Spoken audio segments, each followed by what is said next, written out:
Well, the future of transportation is getting a jump start in Philadelphia, and it's happening inside a college classroom. That's right, the Community College of Philadelphia, close to us actually, Yuki. Students are rolling up their sleeves to build something that could soon be driving a lot of change. CBS News Philadelphia reporter Madeline Wright takes us inside the classroom where innovation is on the fast track. So that should be a 12 or 13. Community College of Philadelphia student Abdul Sokhna is getting hands-on experience with technology that's changing the auto industry. There we go. I feel good about it. It's challenging, and then it's helping us learn new things. For the first time, students in CCP's automotive program are building an electric vehicle from the ground up.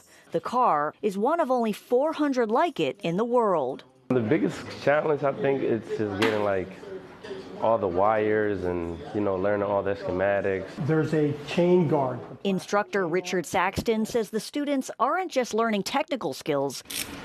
They're helping shape the future of transportation. They're doing pretty good. I think we're going to make it. We have a deadline, and next Wednesday, I'm hoping we'll be able to drive this car out of here by next Wednesday.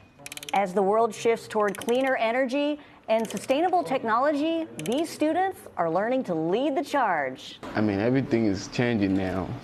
Everything is just technology, so having technology cars is very important for the future. And see.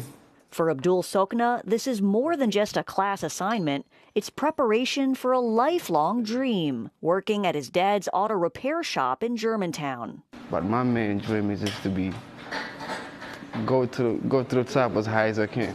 Students are planning to finish the car next week and take it out for a little spin.